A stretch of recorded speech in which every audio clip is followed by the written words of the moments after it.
mon ami, préparons-nous le sort, et viens-tu m'apporter ou la vie ou la mort. Ce n'est plus qu'en toi seul que notre espoir se fonde. Madame, grâce à Dieu, tu vas le mieux du monde. Il ne faut que partir, j'ai des chevaux tout prêts. Et vous pourrez bientôt vous marquer des arrêts. Ah, que tu me ravis, et quel digne salaire pourrais-je présenter à mon Dieu tutélaire. Voici la récompense où mon désir prétend. Lise, il faut se résoudre à le rendre content. Oui, mais tout son après nous est fort inutile. Comment ouvrons-nous la porte de la ville? On nous tient le cheval en manche chez au faubourg, et je sais un vieux mur qui tombe tous les jours. Nous pourrons aisément sortir par ces ruines. Ah, que je me trouvais sur étrange épine, mais il faut se hâter. Nous partirons soudain, viens nous aider là-haut à faire notre main.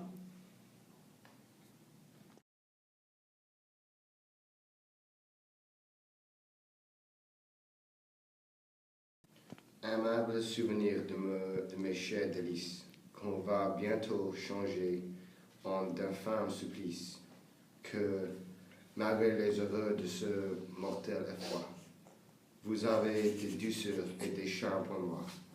Ne m'abandonnez point, soyez-moi plus fidèle que les rigueurs du sort ne se montrent cruelles.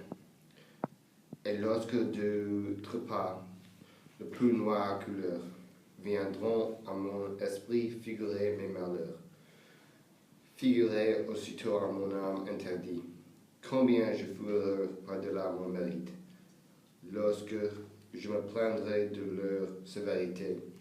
Redites-moi l'excès de ma témérité, que d'un si haut dessein ma fortune incapable, rendait ma flamme injuste et mon espoir coupable, que je fus criminel quand je devins amant, et que ma mort est le juste châtiment. Quel bonheur m'accompagne à la fin de ma vie. Isabelle, je meurs pour vous avoir servi, et de quelque tranchante que je souffre le coup. Je meurs trop glorieux, puisque je meurs pour vous. Et là, que je me flatte et que j'ai d'artifice pour déguiser leur honte et leur d'un supplice. Il faut mourir enfin et quitter ces beaux yeux, dont la fatale amour me rend si glorieux. L'ombre d'un meurtrier cause encore ma ruine. Il se combat vivant et mort, il m'assassine. Son nom fait contre moi ce que n'a pu son bras. 1000 assassins nouveaux naissent de son trépas, et je vois de son sang fécond et perfidie s'élever contre moi des hommes plus hardis, de qui les passions serments d'autorité font un meurtre public avec impunité. Demain, de mon courage, il doit faire un crime, donner au déloyal ma tête pour victime, et tu pour le pays prennes tant d'intérêt qu'il ne m'est pas permis de douter de l'arrêt. Ainsi, de tous côtés, ma perte était certaine. J'ai repoussé la mort, je la reçois pour peine. D'un péril évité, je tombe en un nouveau, et des mains d'un rival en celles d'un bourreau. Je frémis aux pensées de ma triste aventure. Dans la scène de repos, je suis à la torture. Au milieu de la nuit et du temps de sommeil, je vois de mon trépas le honteux appareil. J'en ai devant les yeux les funestes ministres. On me lit de Sénat le mandement sinistre. Je sors le fer au pied. J'entends déjà le bruit de l'âme insolente d'un peuple qui me suit. Je vois le loup fatal où ma mort se prépare. Là, mon esprit se trouble et ma raison s'égare. Je me découvre rien propre à me secourir, et la peur de la mort me fait déjà mourir. Isabelle, toi seul en réveillant ma flamme, dissipe cet terreur et rassure mon âme. Aussitôt que je pense à tes divins attraits, je vois avenir ces infinis portraits. Quelque rude assaut que le malheur me livre, garde mon souvenir et je croirai revivre. Mais d'où vient que de nuit on ouvre ma prison? Ami, que viens-tu faire ici hors de saison?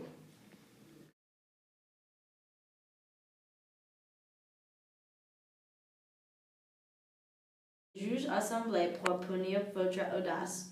Mots de compassion, enfant, vous en fait grâce. M'en fait grâce. Bon Dieu, Oui, vous mourrez de nuit. de leur compassion, est-ce là tout le fruit? Que de cette faveur vous tenez peu de compte, dont supplice public c'est vous sauver la honte. Quels encens puis-je offrir au maître de mon sort, dont l'arrêt me fait grâce et m'envoie à la mort? Il la faut recevoir au meilleur visage. Fais ton office, ami, sans causer davantage. Une troupe d'archers là dehors vous entend, peut-être en les voyant serez-vous plus content.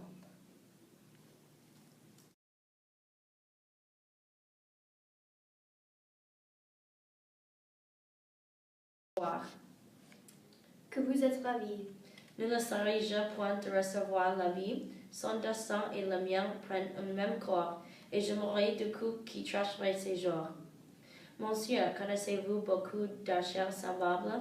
Ma chère âme, est-ce vous, surprise adorable, trompeur trop ablégion? Tu disais bien vraiment que j'ai mourrai de nuit, mais de contentement. Mon ne perdons point le temps à ces caresses, nous aurons tout loisir de baser nos maîtresses. Quoi? Lisez donc la sienne. Écoutez le discours de votre liberté qu'ont produit leurs amours. En lieu de sûreté, le babil est de mise, mais ici nous songeons quand nous ôter de prise. Sauvons-nous, mais avant, promettez-nous tous deux jusqu'au rang d'une hymen demeurer vos feux. Autrement, nous rentrons. Que cela ne vous tienne. Je vous donne ma foi. Lise reçoit la mienne. Sur un gage si bon, j'ose tout hasarder. Nous nous amusons trop, hâtons-nous d'évader.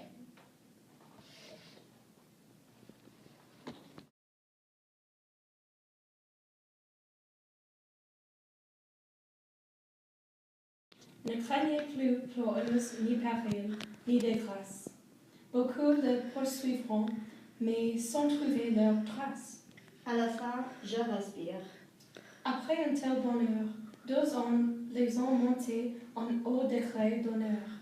Je ne vous dirai point le cours de leur voyage, s'ils ont trouvé le calme ou vaincu les orages, ni par quelle heure non plus ils se sont élevés. Il suffit d'avoir vu comme ils se sont sauvés, et que, sans vous en faire une histoire importune, je vous le vais montrer et en leur haute fortune. Mais puisqu'il faut passer à des effets plus beaux, rentrons pour évoquer des fantômes nouveaux. Ce que vous avez vous représenter de suite, à vos yeux étonnés, leurs amours et leurs fuites, n'étant pas destinés aux autres fonctions, non point assez d'éclat pour leurs conditions.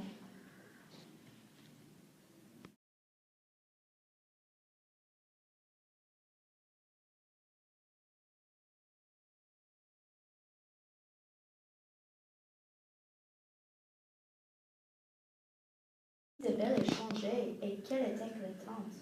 Lise marche après elle et lui sortent suivantes, mais de rechef surtout n'ayez aucun effroi, et de ce lieu fatal ne sortez qu'après moi. Je vous le dis encore, il y va de la vie. Ces conditions m'en ôtera l'envie.